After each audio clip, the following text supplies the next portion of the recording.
In the mid-1830s, Leeds County becomes notorious across Upper Canada for rioting and violence during the colony's elections. This reputation is particularly true of the town of Beverley, today's village of Delta, and the nearby village of Philipsville. The only people who can vote at this time are men with property or men who pay a sufficient amount of rent or taxes. They elect representatives to the lower house of Parliament, the Legislative Assembly in York, what is now Toronto. But any bills passed by the Legislative Assembly can be overturned either by the unelected upper house, called the Legislative Council, or by the Lieutenant Governor, and bills regularly are overturned. However, a reform movement is evolving by the 1830s, and their ideas are crystallizing. The reformers want more power in Parliament. They want responsible government. At the same time, traditionalists, those more hesitant about change and those who want to protect the upper classes, tend to unite as Tories. The Tories are more inclined to adhere to British traditions. They characterize the reformers as radicals and Yankee Republicans. Meanwhile, the reformers call the powerful Tory inner circle the family compact. The reality is not as simple. The population of Upper Canada is a complex array of loyalists and Republicans from the United States, immigrants from Ireland, Scotland, England, and other parts of Europe, Canadian-born citizens, French and English, Catholics and Protestants, rich elites, Indigenous people, former soldiers, and impoverished squatters, old families, new families, and everything in between. But in Leeds County, there is a growing population of Irish who want Irish Orangeman Ogle R. Gowan as their elected representative. And Gowan himself is very eager to have the job. Not strongly allied with either reformers or Tories, Gowan meets with both, but he settles eventually with the Tories. To defend his choice, he accuses reformers of being Yankee traitors. In the fall of 1834, a general election is called across the colony. In Leeds County, the reformers are represented by the incumbents, who are men from two old established families, William Buell and his running mate, Matthew Howard. The Tories nominate Ogle Gowan and the Attorney General of Upper Canada, Robert S. Jameson, who has prestige but is not a local resident.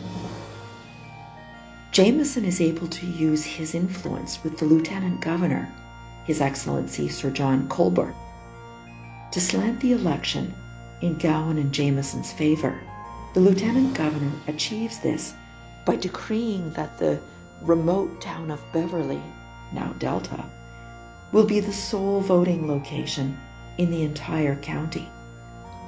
As well, he appoints as election returning officer the local sheriff and anti-reformer, Adiel Sherwood.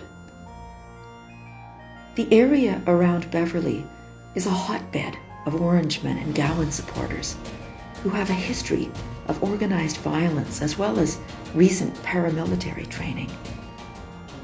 And the local justice of the peace is Orange Lodge Lieutenant Joseph K. Hartwell, who is also Gowan's chief organizer. So reform voters, who are more numerous in Brockville and along the St. Lawrence River, have to travel 40 kilometers to Beverley to vote. And when they arrive, they have to contend with a hostile, violent Gowanite mob when they call out their votes at the hustings. These are the days before the secret ballot. As expected, the election is rife with violence. After reform supporters endure 4 days of beatings and knife attacks, Buell and Howard withdraw. There was little hope of their supporters voting unimpeded. and even uninjured.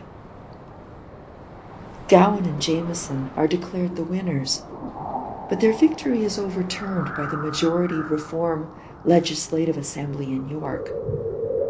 A by-election is called for the following March. But the 1835 by-election is a repeat of the rioting and violence of the previous fall. On this occasion, alarming fights break out after Gowan and Jameson are again declared winners. After learning of the loss, some Reform supporters retire 5 kilometers north to the tavern of fellow Reformer James Phillips in what is now Philipsville, where they drown their sorrows. Later, they meet a couple of jubilant Tories on the road and proceed to rough them up and tear off their campaign ribbons. These Tories retreat to Beverley, where they secure a sizable reinforcement and return to Phillips' tavern. Intimidated by the large contingent of angry Tories, the Reformers hide and watch while the Tories tear Phillips' tavern and home apart.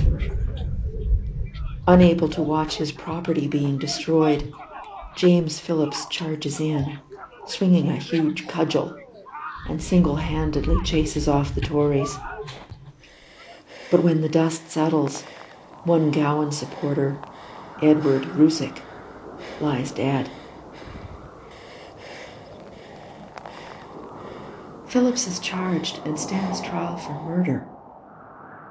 But the circumstances of this incident, perhaps because they involve his defense of his own property, see him acquitted by the jury. The results of this second election are yet again nullified, and another by-election is held in March 1836.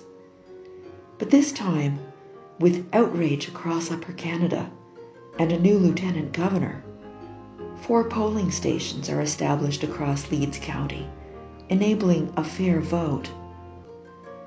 Buell and Matthews win and take their seats in the Legislative Assembly. But their time in office is limited to a few months. The new lieutenant governor, Sir Francis Bond Head, calls a general election in the summer of the same year. But in this summer general election, Leeds County goes back to having only 1 polling station, once again in Beverley. There is a repeat of the rioting and violence of the previous elections. The Tories win both in Leeds County and in the Legislative Assembly as a whole. These years of electoral violence in Leeds County are just a taste of the more famous rebellion that comes the following year. And while it seems at the time that parliamentary reform is doomed, the Reformers finally achieve their objective 13 years later, in 1849, with the establishment of responsible government in Upper Canada.